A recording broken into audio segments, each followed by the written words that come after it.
Welcome to Primacy of Character Part 2. I've decided to split it up in light of the difficulty I had last time round in uploading everything. So hopefully we will get smaller units this time round that are easier for you to access. So I want to move into our discussion of Gary Watson's arguments regarding the primacy of character. We ended the first segment with his suggestion that there's going to be something fundamental about virtues in a virtue ethical theory. And so this bit of the lecture will begin with that thought of Gary's and unpack it for a while. And it will end with the fellow who's on Gary's right in this photo, namely with an account that I offer. So we stopped with an ethics of virtue claims the concept of virtue is in some way theoretically dominant. But we're going to need more detail than that in order to understand what the nature of a virtue ethic is and how it's going to be distinguished from other kinds of theory in which virtue plays a role. One of the questions we want to ask ourselves is what kind of theoretical dominance is in question? Watson suggests that character has explanatory primacy for a virtue ethic, but it's unclear what kind of explanatory primacy we're interested in. Is it an epistemological primacy, where we need to know something about virtue, or we need the virtues in order to know something about obligations or values? Is it conceptual, where the concept of obligation depends upon the concept of a virtue, or the concept of value depends upon the concept of virtue? Or is it metaphysical? The obligation itself depends on something about virtue, or that value itself depends on something about virtue. Watson himself isn't entirely clear on this front. So at one point he says, action appraisal is derivative from the appraisal of character. That's an epistemological or a conceptual claim, it would seem. At another point he says, the basic moral facts are facts about the quality of character. Moral facts about action are ancillary to these. And that looks like it's a metaphysical claim. So either we're dealing with metaphysical primacy, or with a conceptual primacy, or with an epistemological primacy. We'll circle back around to which of those things might be involved, or perhaps all three of them might be involved in the best kind of story. But at some level, something about virtue is going to be explanatorily primary in comparison to in comparison to value concepts and obligation concepts, or value facts and obligation facts, or knowledge of values and knowledge of obligations.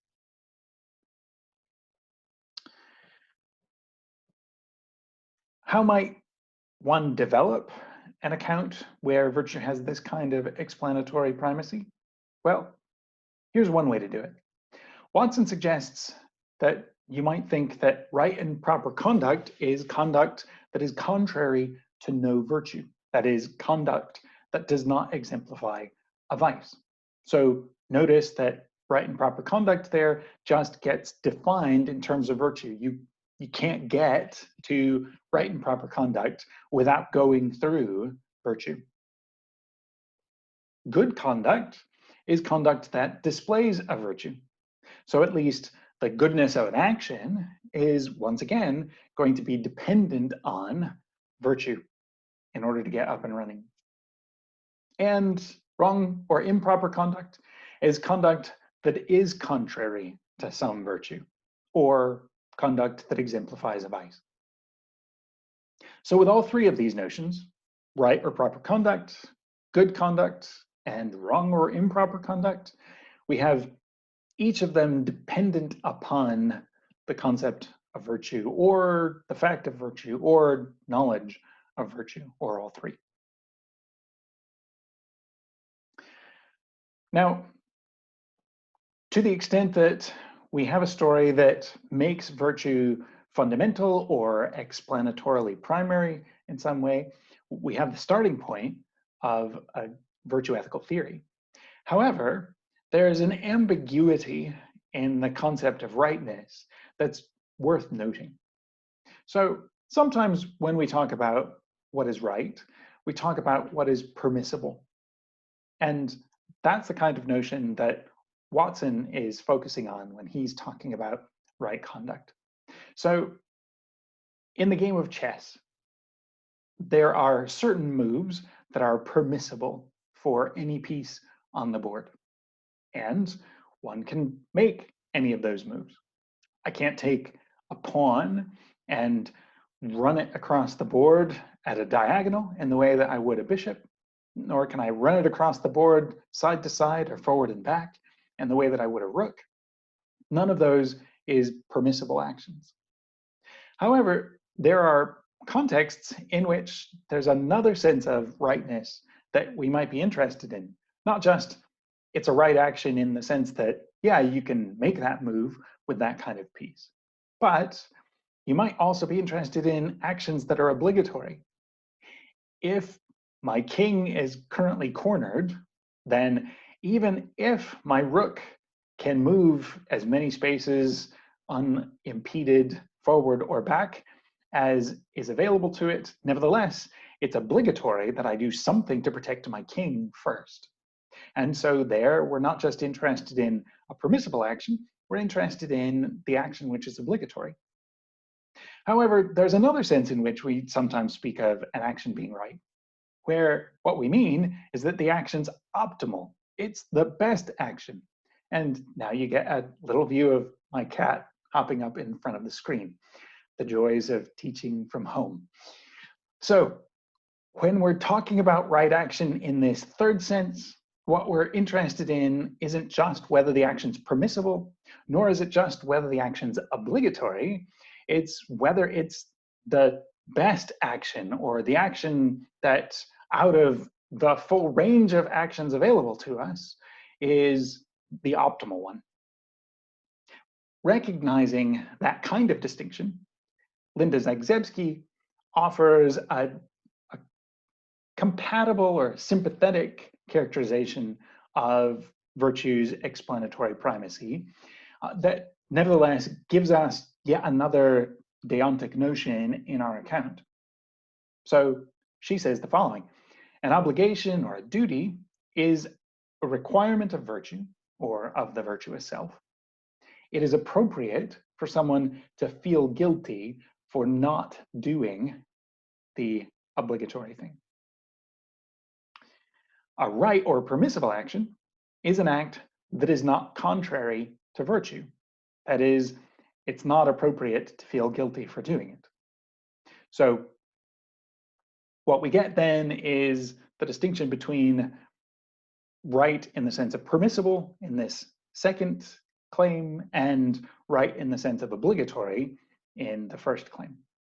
And then she complements these with an account of wrongness that's just like Watson's account of wrongness. A wrong act is an act that is contrary to virtue. So two of the three of these claims are identical to the claims that Watson makes, but we get another concept on the table in the concept of the obligatory. Okay, so what can we do with this conception of explanatory primacy? Well, Watson's suggestion is that, at least in its Aristotelian forms, ethics of virtue combine the claim of explanatory primacy with a particular theory of virtue. And in this sense, what we get is a structure that's at least parallel to the kind of structure that Hursthouse was talking about, where we have an opening premise, which makes virtue primary. In her case, it's the virtuous agent, but we've just noticed with Zagzebski and with Watson that we can do so more directly by appealing to the virtues. And then we need to fill in with that second kind of premise the story about what constitutes a virtue. So here's what Watson says. Virtues are a subset of human excellences. That is, those traits that enable one to live a characteristically human life, or to live in accordance with one's nature as a human being. Sound familiar? It should be ringing bells at this point. You should be thinking, oh, this sounds like the kind of naturalistic ethic that we were looking at with Hursthouse and with Foote. And indeed it is. Watson takes himself to be articulating an Aristotelian story that is a naturalist story in the same way that both Foote and Hursthouse took their cues from Aristotle. Now, we could add to this claim about virtues being a subset of human excellences that a virtue is a human trait, the possession of which tends to promote human happiness more than the possession of alternative traits. That should also sound familiar. That sounds a lot like Hurstouse's claim that virtues are the best bet to enable us to enjoy a flourishing life. However, if this is the move that we make, there's something problematic about the story. Why? Well, Watson suggests that this second claim ends up converting our promising virtue structure into a consequentialist structure. It explains the goodness of virtue in terms of the consequences that it brings about, namely the consequences of human happiness. And so if we understand human happiness as an outcome, then it looks as though 2b will collapse our ethic of virtue into an ethic of outcome. But there's a move that's available to be made. The move is going to resist the slide into an ethics of outcome by way of thinking about what human flourishing consists in. What distinguishes an ethics of virtue, Watson says, from character utilitarianism, say, is that it takes human excellence to be at least partially constitutive of flourishing, not just instrumental. So the claim that virtue is the best bet for living the flourishing life, that gives us an instrumental claim. Virtue is a means to an end that might be defined independently of virtue.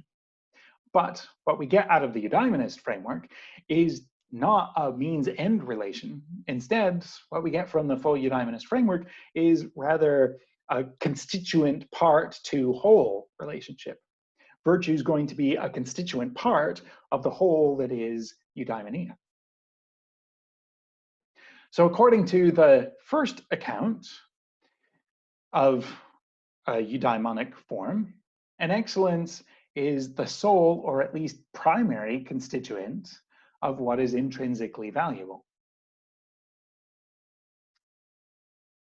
The resultant theory then will construe the basic moral facts to be facts about virtue.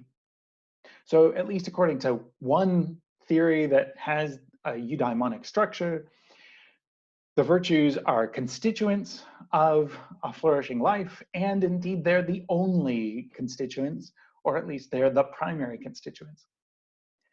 That will help us avoid describing a theory that ends up collapsing into a form of virtue consequentialism. However, there are two different kinds of theory that we might end up with here. One of these will end up being a perfectionist theory. So Watson has this observation to make. The difference between virtue consequentialism and eudaimonism is a matter of which kinds of intrinsically valuable facts are taken as basic. Is it going to be states of affairs? If so, we've got virtue consequentialism. Or is it going to be human excellence? If it's human excellence, then we're at least moving in the direction of eudaimonism, but there's another kind of theory that could take human excellence as basic, but it's not clear we want to count it as a form of virtue ethics, namely perfectionism. The perfectionist says we should promote the development and exercise of virtue, these being intrinsically good. On the perfectionist story, what we're interested in is still promoting an outcome. The outcome in question is the development of virtue and the exercise of that virtue. So you need virtue in the story. It turns out that virtue is going to have explanatory primacy for the perfectionist. But we still have a structure that looks consequentialist, where there's an outcome that's going to be promoted by our actions. And the outcome in question that we're aiming at is the outcome of promoting the development and exercise of virtue. In contrast to the perfectionists, we can get a distinct form of eudaimonism that says we should pursue flourishing, and the virtues are constituents of flourishing. How's that going to be different? Well, it's going to be different if we don't think that eudaimonia is an outcome. Remember a few classes ago, we talked about the nature of eudaimonia, that it doesn't make any sense to think of it just as something that you arrive at the end of your life, as if every moment leading up to that was just accumulating pieces and parts that, if they fell into the right sort of formation, like a game of Tetris, would, voila, generate for you the ideal, which is eudaimonia. And then at that final moment of your life, the lights flash and the whistles blow and the bells clang, and you've arrived at the winning jackpot. No, rather, the Aristotelian conception of eudaimonia is that it's an activity or a characteristic of the active life in each moment of that active life when it's going well. And so it's not an outcome, it's an exercise. That enables us to see the virtues and their exercise as constituents of eudaimonia, without eudaimonia being some other kind of thing that comes as a result of them, namely as a consequence of them. There's a second way we might approach the structure that Watson's talking about that a virtue ethic needs to have. That then thinks not just in terms of virtues that we might bring about in the world in some perfect form, but rather thinks about the virtues in the naturalistic framework that should be familiar to us by now. So this answer to the theory of virtue that will help us pick out a distinctive form of virtue ethics begins with the thought that living a characteristically human life, or functioning well as a human being, requires possessing and exemplifying certain traits. These traits are therefore human excellences and render their possessors, to that extent, good human beings. Acting in way W is in accordance with T, or exemplifies T, or alternately is contrary to T. Therefore, W is right, or is good, or alternately is wrong. What we get is an account that focuses on what it means to function well as a human being, what human excellences are, what good human beings are, and it then is going to explain virtues in terms of human excellences, good human beings, and human functioning when it's functioning well. So the basic notions on this framework are functioning well, human excellence, and good human beings. None of these are outcomes, right? That's what's going to distinguish virtue ethical theory. So we've got at least one kind of virtue ethic that avoids collapsing into a form of consequentialism, namely one that's built around human functioning in the way the naturalist theory does. However, you might wonder whether what we're getting is a form of naturalism, for the kinds of reasons that McDowell was articulating in the paper of his that we read. Namely, it looks as though we're not starting with some natural state of affairs that we understand independently of virtue. Rather, it looks as though we already have to possess virtue in order to recognize human excellences, or at least we need to possess the concept of virtue to recognize human excellences and good functioning and what it is to be a good human being. Appraisal is going to be made from the standpoint of virtue. That was what's point in utilitarianism and the virtues. So it's going to be the case that we can't begin with human excellence or begin with the Aristotelian necessity and then derive our account of virtue. Rather, we need to begin with the possession of the virtues. And only after the virtues are in the account can we come to recognize their nature in terms of proper functioning, etc. The evaluation of such a well-functioning human life as a final end is derivative from, rather than foundational to, the theory of virtue. So the theory of ultimate good is likewise going to be dependent on the theory of virtue. What Watson gives us then is at least one form that a virtue ethic can take. He draws the observation that what his story has highlighted for us is that there are two different kinds of teleological theory that are available to us. One is going to be a theory that's based on the notion of a good outcome, and the other is going to be based on the notion of what is good of or for a kind. That observation puts pressure on the kind of schema that we were borrowing from Zagzebski, where we had values, we had obligations, and then we had character that was going to be distinct from values and obligations. Because it looks as though built into this story is already something that looks like it's in the value category. The worthiness and praiseworthy is an axiological notion. The excellence in excellent character is, once again, a value notion. So a better characterization of what we're looking at when we're looking at virtue theory might be something like this, that we've got values and excellences, which include beauty and virtue and health and knowledge and a range of other kinds of goods that we might be interested in. And then at a separate level, and in a way that's dependent on that foundational level, we have obligations. We'll explain notions of rightness and wrongness and duty in terms of virtue. So we're appealing to one feature in that set of goods, namely the feature that is virtue, in order to articulate or identify what a right or wrong is, or what a duty is. And then when we turn our attention to outcomes, we get something that exists in a different kind of space than the value and obligation space. An outcome is, after all, an effect. It stands in a cause-effect relation, whereas obligations and values, those are normative concepts, not causal concepts. When we think about ethics of consequence, then, what we're interested in is we're interested in explaining value notions in terms of cause-effect notions.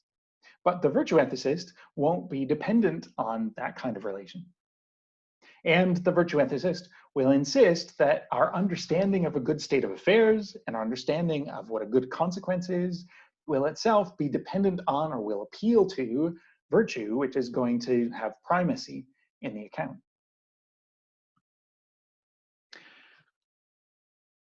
I want to then invite you to take a look at the readings by Christine Swanton and the reading by me in light of this discussion that we've just had, where we've got an account of what a virtue ethic is.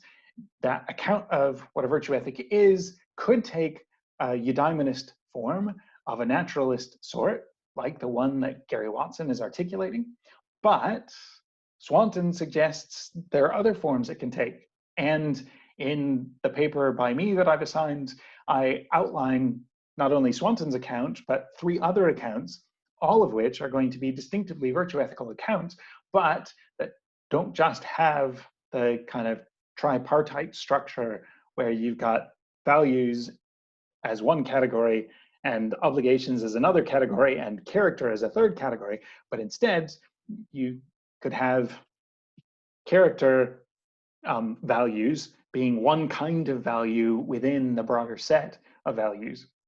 Swanton tries to articulate the story in this way. She says what's distinctive about a virtue ethic is that the virtues are central. in the sense that conceptions of rightness and conceptions of the good life, conceptions of the moral point of view and the appropriate demandingness of morality cannot be understood without a conception of relevant virtues.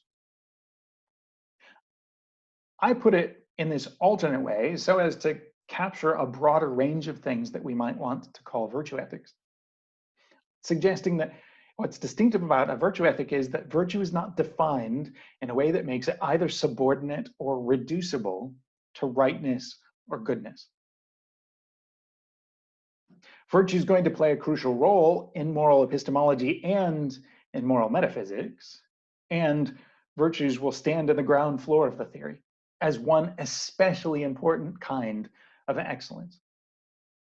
So I invite you to take a look at Swanton's story, which we will be discussing in next week's opening lecture, and take a look at the other three accounts that I lay out in my paper, Alternatives to Neo-Aristotelian Virtue Ethics, and think about the ways in which they share a structure in spite of lots of surface level differences, and ways in which they remain distinct from virtue consequentialism, and they remain distinct from virtue deontology.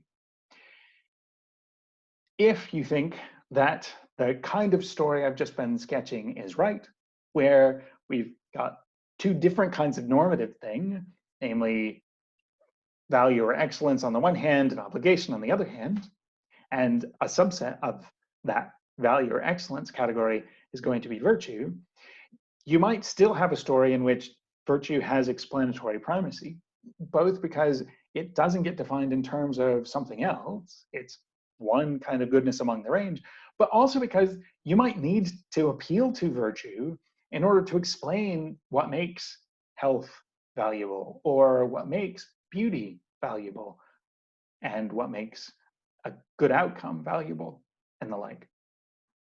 If so, then it looks as though we've got a way to understand what sets a virtue ethic apart from other kinds of ethical theory. We'll stop there, and next class we'll look at an alternative to the kind of qualified agent theory and the naturalist eudaemonist theory that we get out of Hursthouse and thus far out of Watson. Namely, we'll get the target-centered theory that is articulated most clearly by Christine Swanton. And we'll also spend some time reflecting on objections that have been raised against the development of a virtue ethic. That's all for now. I'll see you guys again next week.